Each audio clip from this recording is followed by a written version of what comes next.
Bismillahirrahmanirrahim. Assalamualaikum warahmatullahi wabarakatuh. Alhamdulillahirabbil alamin walladzi arsala rasulahu bil huda wa dinil haqq liyudhhirahu 'ala dini kulli wa kafa billahi syahida wa asyhadu an la ilaha illallah wahdahu la syarikalah wa asyhadu anna muhammadan abduhu wa rasuluh. Allahumma salli ala Muhammad wa ala alihi wa ashabihi wa man tabi'ahum bi ihsanin ila yaumiddin. Ya ayyuhan nas ittaqu rabbakum alladzi khalaqakum min nafsin wahidah wa khalaqa minha zawjaha wa bassa minhuma rijalan katsiran wa nisaa'a wattaqullaha alladzi tasaaluna bihi wal arham innallaha kana 'alaikum raqiba wa ba'd. Fa inna asdaqal hadisi kitabullah wa khairal hadyi hadi Muhammadin sallallahu alaihi wasallam. Syarrul umuri muhdatsatuha fa inna kulla muhdatsatin bid'ah wa kulla bid'atin dhalalah wa kulla dhalalatin finnar. Ayol ikhwah akramana subhanahu wa ta'ala,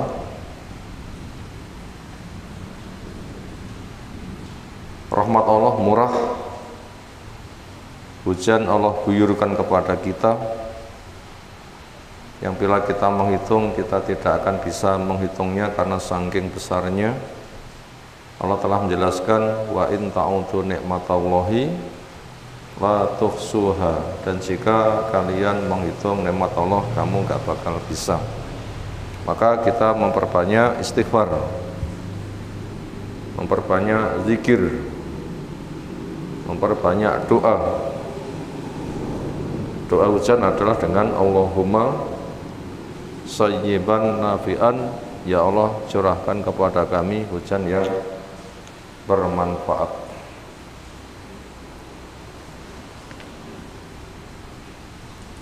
Berikutnya kita melanjutkan masih tema keluarga.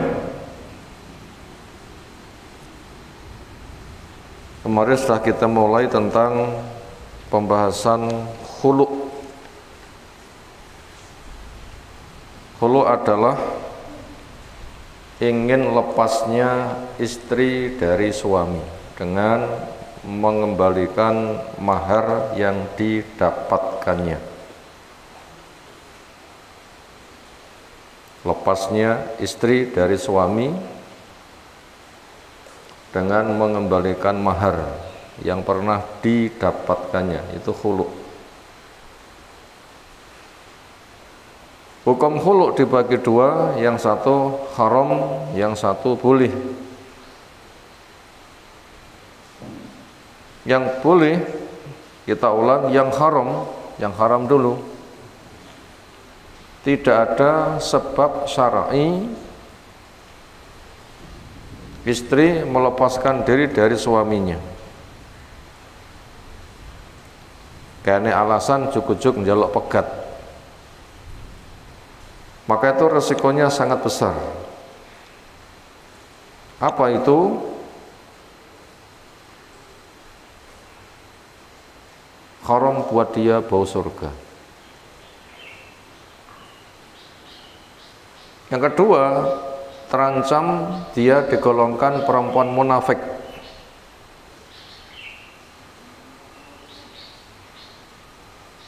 Apakah makna haram mencium bau surga itu tidak masuk surga sama sekali?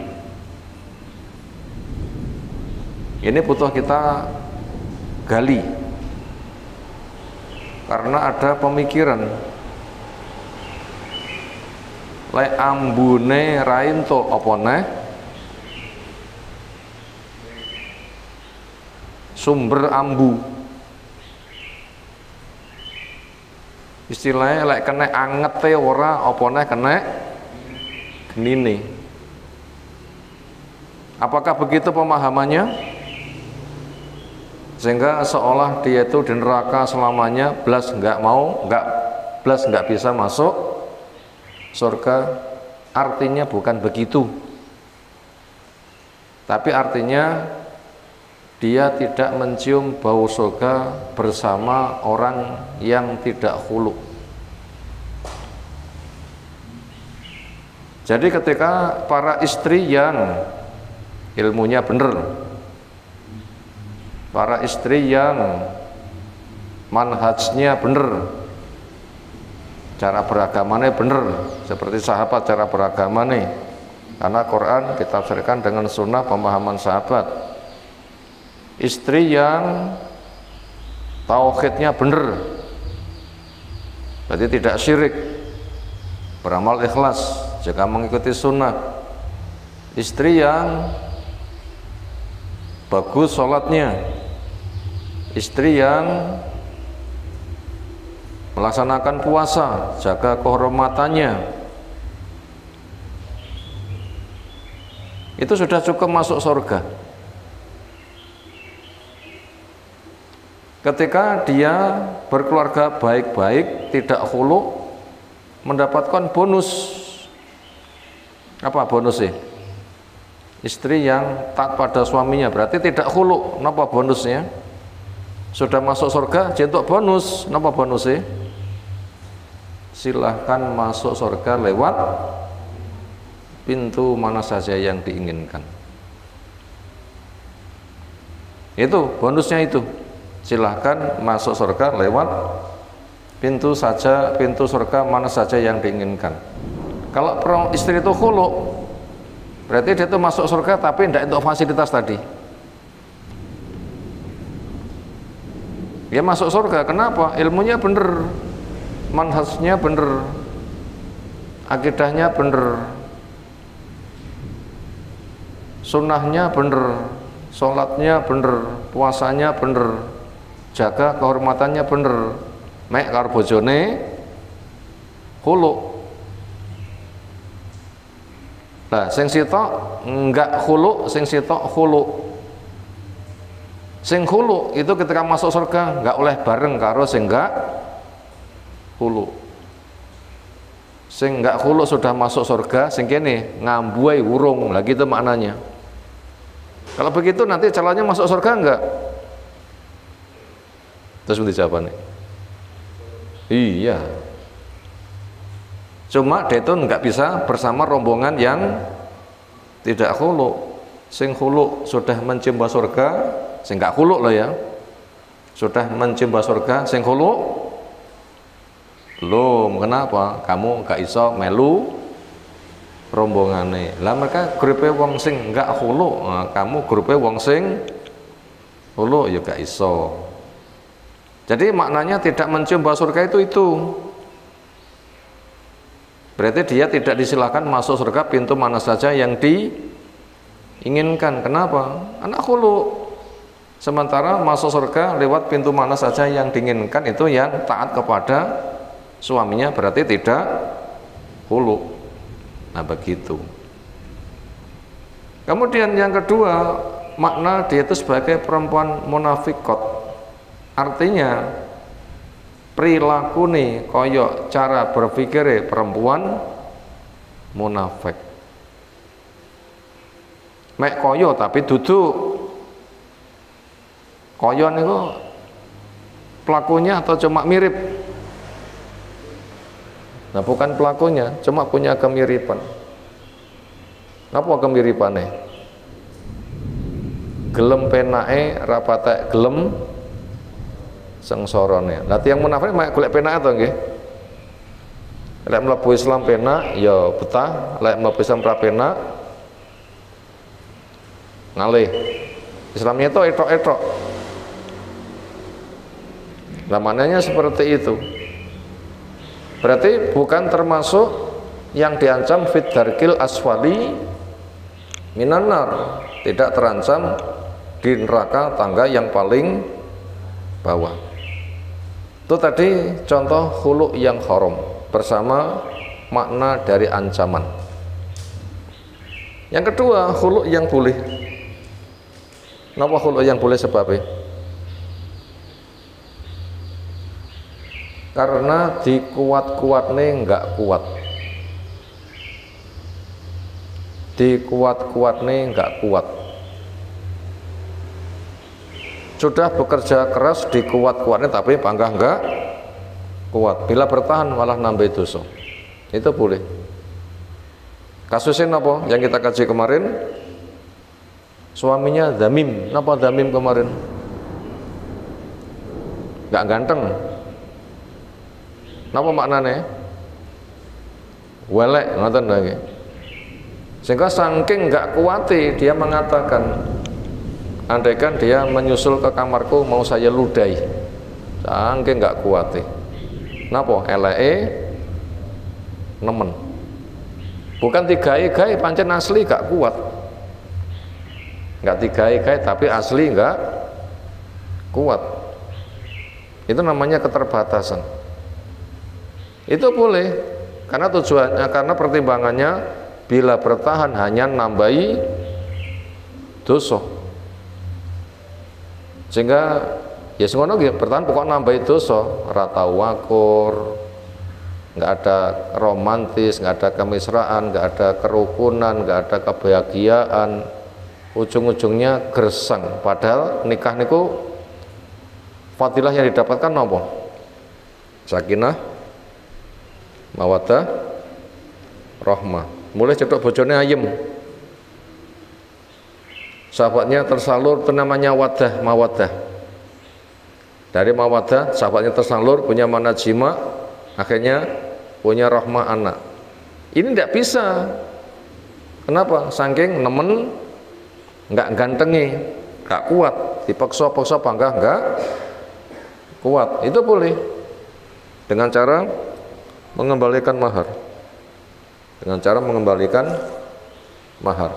Sebab yang kedua, karena dibikin nggak kerasan oleh suaminya.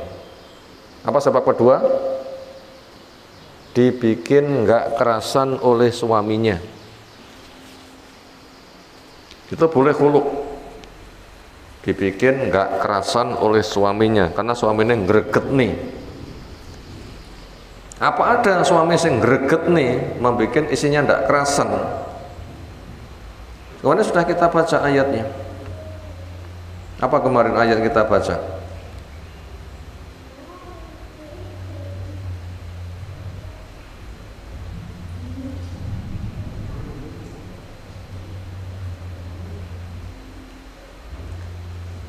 Wala ta'dhuluhunna litadhabu bi ba'di ma ataitumuhunna.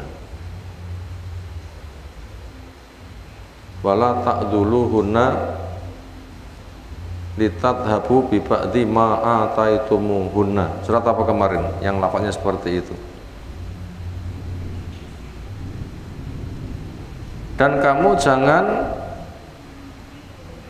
menekan kepada istrimu sehingga dia tidak kerasan. Akhirnya kamu mengambil apa yang pernah kamu berikan kepada mereka. Itu An-Nisa yang ke-19 kemarin. Wala ta'dhuluhunna litadhabu bi ba'di ma ataitumuhunna.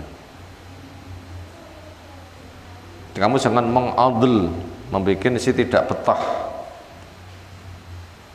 sehingga kamu mengambil karena kamu paksa dia untuk menebus diri, sehingga apa yang pernah kamu berikan di situ akhirnya kamu mengambilnya.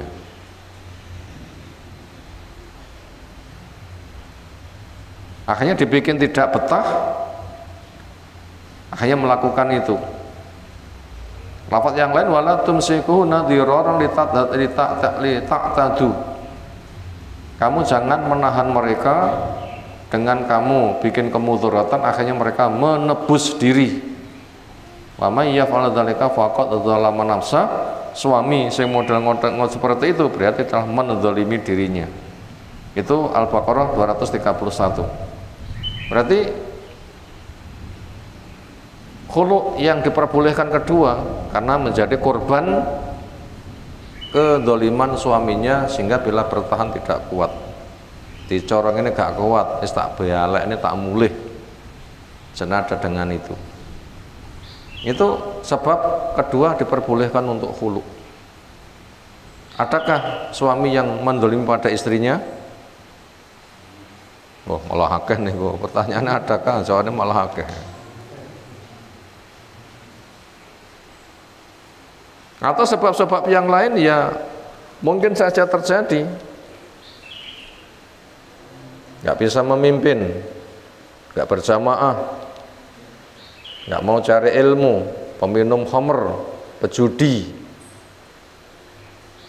sehingga berpotensi istrinya diberi nafkah dari yang haram. Cari ilmu mungkin juga nggak boleh. Itu termasuk diantara alasan untuk boleh khulu. Kenapa? Dia itu sebagai pemimpinku nggak bisa memimpin. Bila bertahan nanti akan semakin bertumpuk dosa. Kan dia termasuk orang yang seperti itu. Sehingga dia tidak melaksanakan tugas anfusakum wa ahlikum naro, jaga dirimu, jaga keluargamu dari api neraka. Bagaimana kamu menjaga dirinya? Wong kamu nggak gelem golek ilmu. Bagaimana kamu bisa menjaga keluargamu? Kamu tidak berjamaah. Bagaimana kamu menjaga keluargamu? Ternyata kamu itu pejudi, peminum khamr. Sehingga nafkah untuk istrimu barang-barang yang haram itu kan nggak bisa menjaga dari api neraka, malah menjerumuskan ke neraka. Termasuk itu diantara jenis contoh korban kezaliman. Sehingga bila bertahan semakin nambahi dosa, tidak tegak fungsi keluarga, apa? Membangun peradaban lewat keluarga. Nanti akhirnya anaknya jadi kaya ngopo. Nah, beresiko. Itu termasuk penyebab boleh untuk terjadi khulu. Itu sebab yang kedua, khulu yang boleh. Sekarang berikutnya masuk materi baru. Khulu itu statusnya cerai atau pernikahan sing bubrah. Khulu itu kasusnya perceraian atau pernikahan yang bubrah. Nopo? Jenis pundi? Khulu niku kasus perceraian atau khulu itu pernikahan sing rusak? Jawab. Pernikahan yang rusak. Bukan kasus perceraian. Kalau kasus perceraian berarti ada masa iddah. Di masa iddah boleh rujuk. Itu cerai. Cerai satu itu masih statusnya suami istri, cuma sedang mengkonsumsi obat jenenge cerai satu. Di mana cerai satu itu jek saomah, nafkah tetap, saomah nafkah tetap, cuma statusnya cerai tapi belum cerai bar-baran. Itu bisa rujuk sewaktu-waktu. Istri nggak boleh minggat, suami tidak boleh mengusir. Kalau kasus khulu ini agak ada statusnya ucul. Lah ibaratnya tiang sing dol tinuku, barangnya dibalekne, duitnya dijaluk, masih adakah transaksi? Barangnya balekne, duitnya dijaluk, masih adakah transaksi? Nggak ada, barisan. Makanya khulu itu bukan cerai. Makanya suami tidak bisa merujuk. Kenapa? Wah, duitmu tak baleknya, dibaleknya duitmu. Kamu tuku rasido kayak. Gak punya hak sama sekali. Itu nggak ada hak merujuk. Karena nggak ada status pernikahan, karena sudah bar.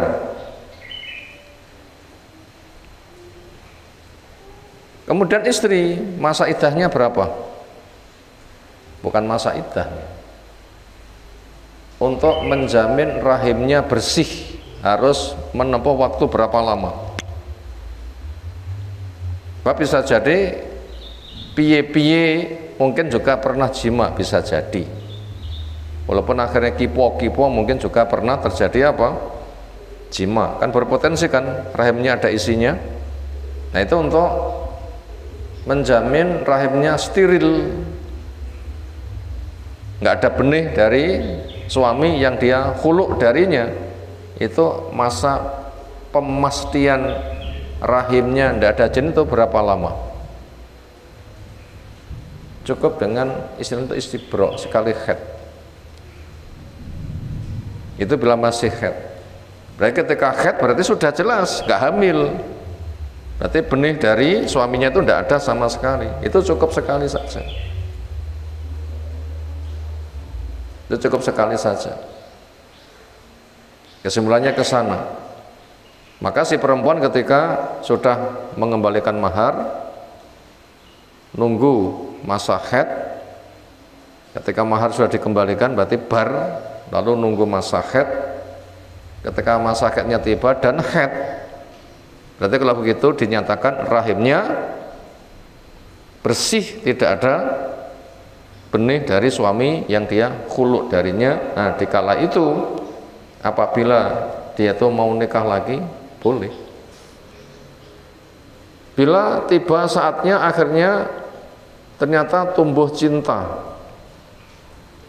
mungkin sebab semula itu suaminya welek, saiki bakno berubah jadi wapi. Napa sebabnya? Mbok posulapan terus pun semula welek malah wanggu wanteng. Andai bolehkah rujuk? Nggak boleh. Yang ada apa? Petong nganyar. Bukan rujuk. Yang ada apa? Petong nganyar. Nah begitu. Mungkin perempuannya rabi panggah rento. Akhirnya rasa benci sing semula ora kena timpas sekarang semakin terkikis, hilang, semakin berubah menjadi apa? Mencintai. Akhirnya malah gelem. Andaikan itu nanti terjadi perkawinan, itu bukan rujuk tapi apa? Nikah baru. Sekarang ada sebuah cerita sebagai sebuah gambaran. Hati itu bisa berubah. Ada seorang perempuan kepada laki-laki gaul dengan pol nganti teka ubun-ubun, nyawange nggak perlu napa muntah mukok ngoten.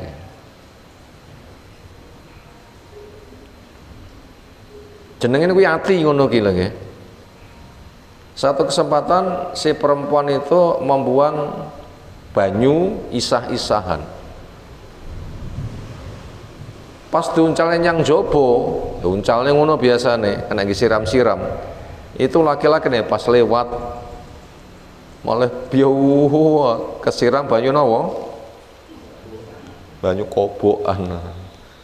Si perempuan rumangsa dosa terus njaluk ngapura. Saking namanya njaluk ngapura, bae rumangsa dosa, wis aku ngene iki dukem dirabi gelem. Barak semula roh mukok ngono. Itu istilah. Itu namanya hati bisa berubah. Andai itu sifatnya. Itu nanti andaikan terjadi perkawinan itu bukan rujuk tapi apa? Nikah baru.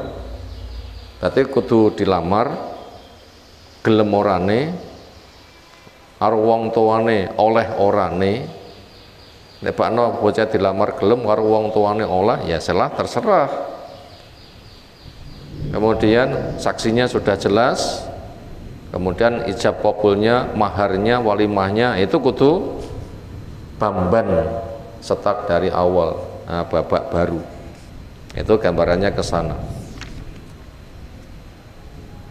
Itu tadi tentang kasus bahwasanya khulu itu bukan cerai, karena cerai itu ada cerai satu, cerai dua. Kalau khulu tidak ada, khulu satu, khulu dua, tidak ada. Karena itu kasusnya adalah petung sing bar karena maharnya sudah dikembalikan. Berikutnya kita masuk tema baru tentang al-iddatu iddah. Memiliki makna tarobus, yaitu masa penungguan. Kalau kita lihat definisinya, dia itu diambil dari kata adat, punya arti hitungan.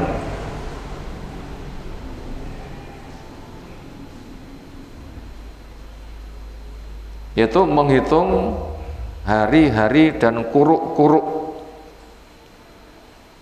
selama hari-hari itu yang terhitung itu, maka dia masih terikat status sebagai istri atau konsekuensi yang lain yang belum boleh terima lamaran dan nikah baru. Kenapa belum boleh terima lamaran, belum boleh nikah baru? Karena masih masuk pada hari-hari yang terhitung, yang hari-hari itu memang peraturannya tidak boleh untuk lamaran apalagi akad pernikahan. Ketika didefinisikan, iddah adalah ismun limuddatin tatarabbasu bihal mar'ah anitaswij ba'da wafati zawjiha aw firaqihi laha imma bil wiladati aw bil aqra awil ashhur. Iddah adalah sebuah nama menunjukkan waktu yang perempuan harus nunggu. Kalau gitu, waktu yang perempuan harus nunggu itu masa iddah, masa penungguan.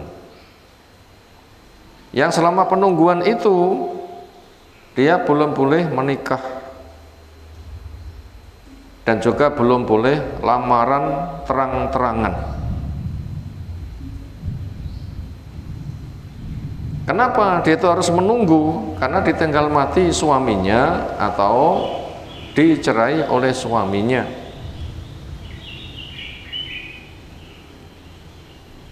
Lalu tanda iddah itu habis mungkin karena kelahiran atau kuruk itu haid atau bulan.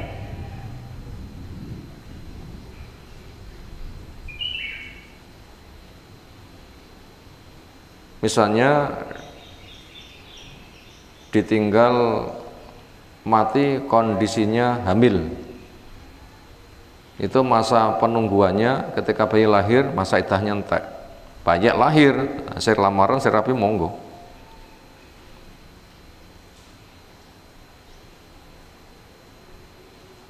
Demikian juga dicerai, wis hamil tua, sangang sasi dicerai. 10 dino bayi lahir, iddah berapa waktu? Ya 10 dino. Senada dengan itu, apakah iddah ditinggal mati suami dengan dicerai ketika hamil itu sama-sama sampai bayi lahir? Jawabnya iya. Walaupun ada beda pendapat, karena istri yang ditinggal mati suami tidak hamil itu masa iddahnya 4 bulan 10 hari. Itu ketika kondisinya hamil, apakah butuh 4 bulan 10 hari? Maka ada yang memilih diambil kuruk yang panjang, masa iddah yang panjang. Ada juga yang mengatakan lahir ya wis. Wallahu a'lam. Itu tadi tentang makna iddah. Habis masa penungguan ditandai dengan kelahiran atau kuruk itu 3 kuruk. 1 kuruk itu adalah 1 masa haid. Berarti sudah haid bersih belum jima, diputuskan cerai, haid depan kuruk 1, haid depan kuruk 2, haid depan kuruk 3. Atau bulan yaitu dalam kondisi si perempuan yang sudah tidak haid atau memang selamanya tidak haid, habis masa haid atau memang selamanya tidak haid atau belum pernah haid karena masih kecil umpamanya, itu 3 bulan. Salah satu ashur. Itu tadi tentang makna iddah. Makanya orang itu harus menghitungnya. Wa aksul iddata wattaqullah rabbakum. Iddah itu harus dihitung dengan teliti. Karena diantara hikmah adanya iddah itu untuk menghilangkan jejak. Untuk menghilangkan jejak. Dalam artian anak itu harus jelas nasabnya. Nggak boleh anak punya 2 jejak. Jejak suami A, jejak suami B. Bisakah diteliti anak itu bapaknya berapa? Bisa diteliti? Bisa. Dokter di mana ya? Itu cerita. Dia ahli kandungan. Ketika meneliti anak pertama, itu jejaknya cuma 1 jejak. Oh, kayak ngono berarti anak aku tenanan. Ketika meneliti anak yang berikutnya, ternyata jejaknya double. Oh, kalau gitu di sini ada perselingkuhan. Itu bisa dites, ada jejaknya. Dan jejak itu hilang ketika mengalami 3 haid. Jejak itu hilang ketika mengalami apa? 3 haid atau 3 bulan. Nah seperti itu, 3 haid atau 3 bulan itu baru hilang.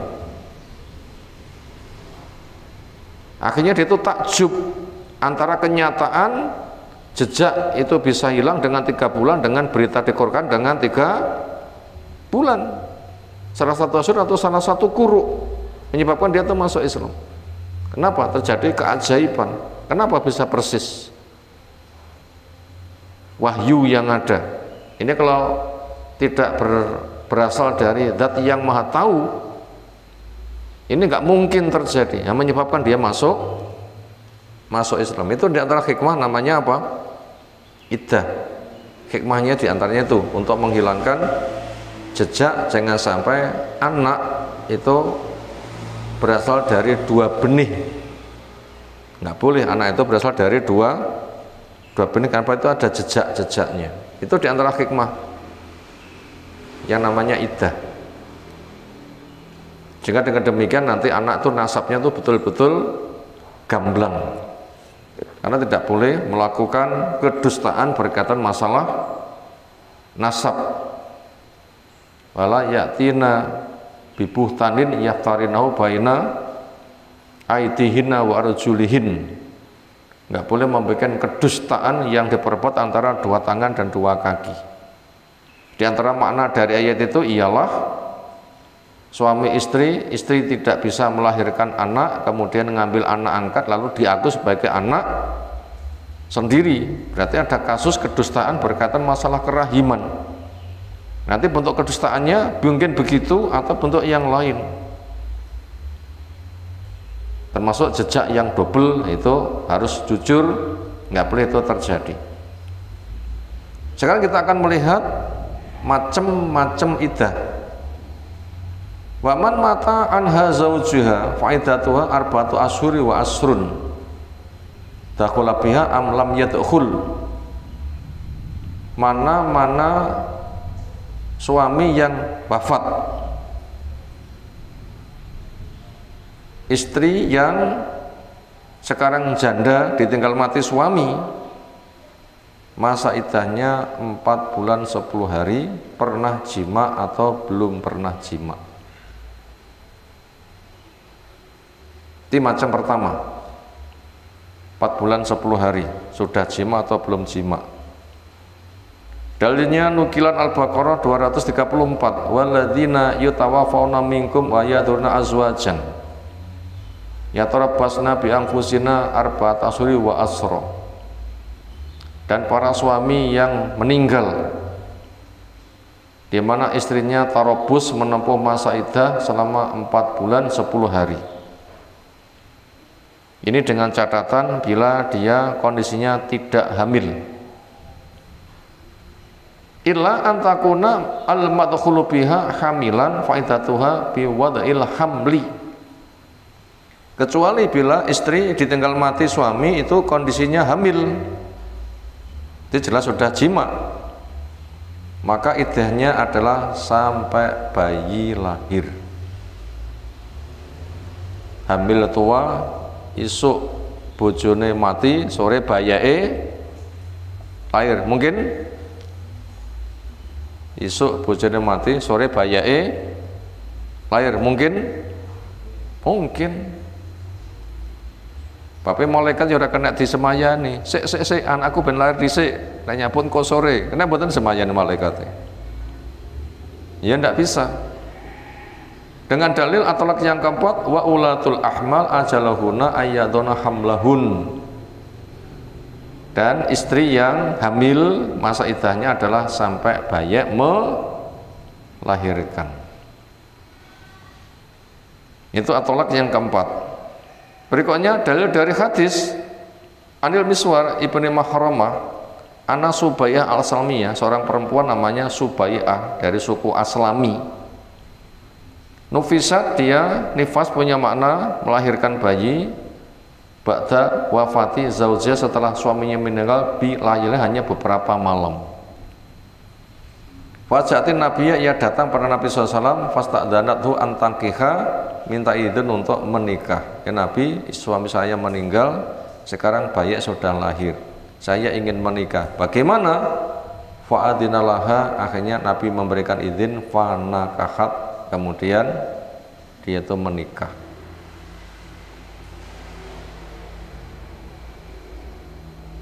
Bila mau boleh. Apakah seperti itu enggak ada rasa tom-tomen karo bojone? Mosok cik pirang dina rabineh, apalagi masih masa nifas. Jawabnya itu kondisi yang relatif. Kondisi yang relatif. Bisa jadi saking kuatnya dia punya rasa cinta pada suami, ketika suaminya enggak ada, ya golek ijol. Mungkin begitu. Begitu kuatnya rasa cinta pada suami, suaminya mati, ya golek ijol. Sementara lek karepe berita sing tersebar di masyarakat ditinggal mati rabineh niku jereke napa? Lek kuburane wis garing. Mosok kupun cek terus tinggal rabineh. Wonten nggih pasang ngoten niku. Itu ada tradisi masyarakat. Dan itu bukan ketentuan.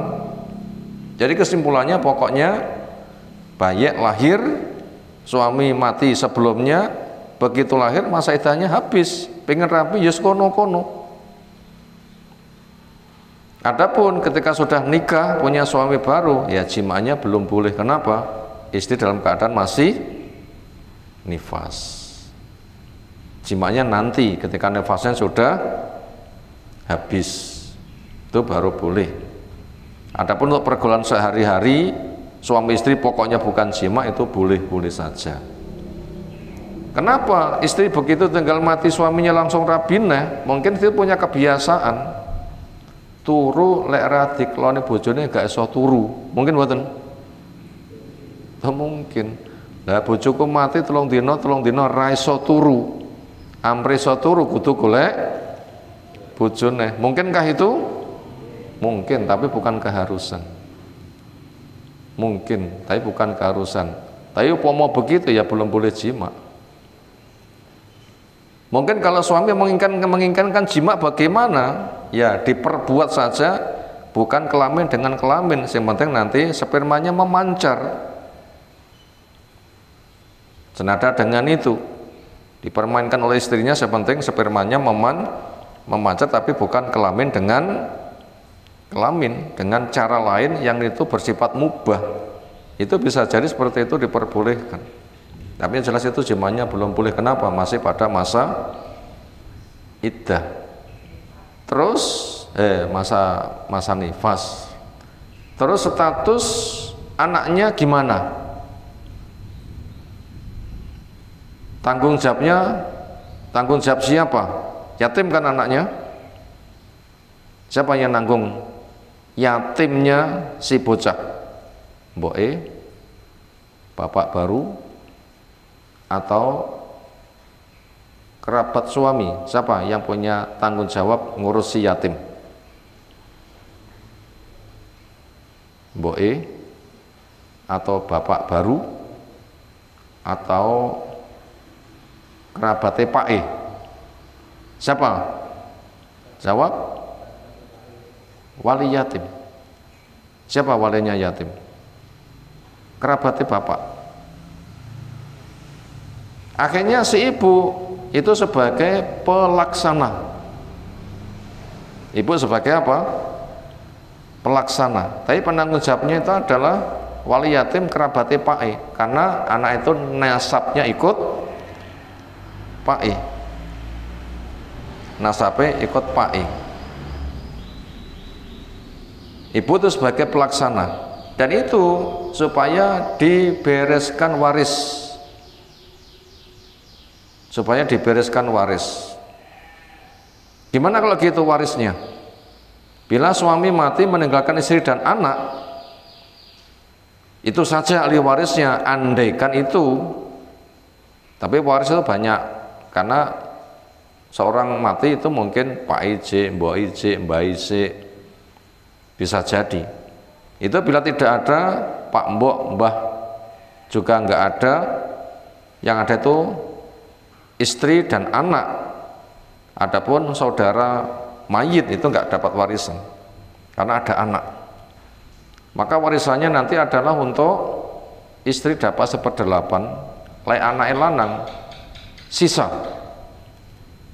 Anak lanang sisa setelah dipotong biaya penguburan, utang, wasiat. Baik penguburan sudah, utang sudah, wasiat sudah, kerabatnya butuh didumi sak pantese sudah, nah baru itu nanti diwaris. Istri dapat berapa?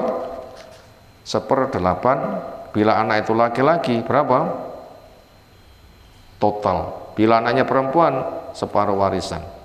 Sisanya nanti dicarikan siapa yang paling dekat. Mungkin dia punya kerabat dari pihak bapaknya sebagai wali, maka nanti mereka mendapatkannya. Kenapa? Yang geupen-upen. Itu supaya jelas, sehingga ketika anak itu menjalin masa berikutnya, itu sudah memiliki hak harta. Makanya supaya ibu ngerti, iki jatah warisanku, ini jatah warisan kanggo anakku, itu catatannya kudu mateng. Karena memakan harta anak yatim itu tidak boleh. Memakan harta anak yatim tidak boleh. Dan suami baru, adakah dia kewajiban ngopeni bocah yatim? Istri yang dinikahi nggawa yatim, punyakah dia kewajiban ngopeni bocah yatim? Secara kewajiban tugas tidak ada. Tapi secara toleransi sosial pantese.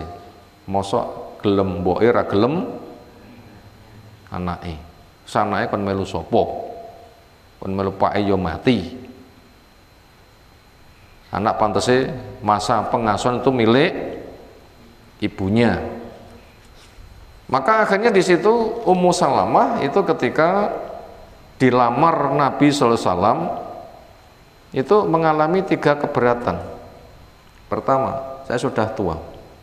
Apa kata Nabi? Apa aku nom? 2, saya pencemburu, istrimu banyak. Maknanya dikhawatirkan bisa tersusahkan oleh persaingan kecemburuan. Kata Nabi, tak tungakne muga-muga enggak membahayakan cemburumu. Kenapa? Wajar terjadi. Yang ketiga keberatannya, saya ngopeni bocah yatim. Apa kata Nabi? Yo, aku yo melu nanggung. Nah, itu yang paling bagus begitu. Nabi ketika menikahi janda nggak sebatas mek nguyak sinten mboke yatim, tapi sak yatime pisan. Tujuannya untuk mendapatkan dua fadilah. Napa? Dua fadilah. Satu, ngopeni janda itu punya nilai jihad. Yang kedua, ngopeni bocah yatim, kata Nabi SAW, saya dan wali yatim di surga seperti ini. Berarti dua jari disyaratkan, artinya punya kedudukan dekat, artinya sama-sama di surga. Nah, pantasnya seorang suami gitu ketika menikahi perempuan yang punya anak yang statusnya yatim, ojo mek mikir sinten boe, tapi juga mikir sak anaknya. Itu contoh dari Nabi Shallallahu Alaihi Wasallam. Maknanya seperti itu, sehingga nanti fadilahnya besar. Dan rumah itu apabila ada yatimnya setelah itu diberkahi oleh Allah Subhanahu wa Ta'ala. Itu macam pertama dari jenis iddah.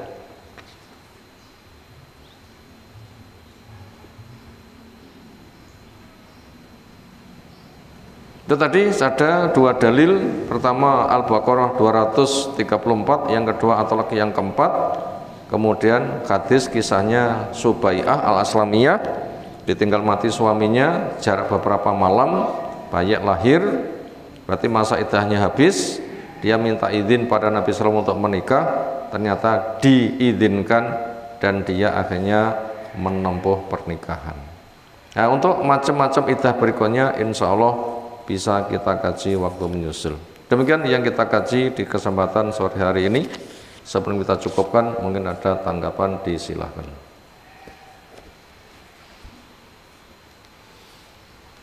Sekira cukup, tutup dengan doa kafatul majelis. Subhanakallahumma bihamdika asyhadu an la ilaha illa anta astaghfiruka wa atubu ilaik. Assalamualaikum warahmatullahi wabarakatuh.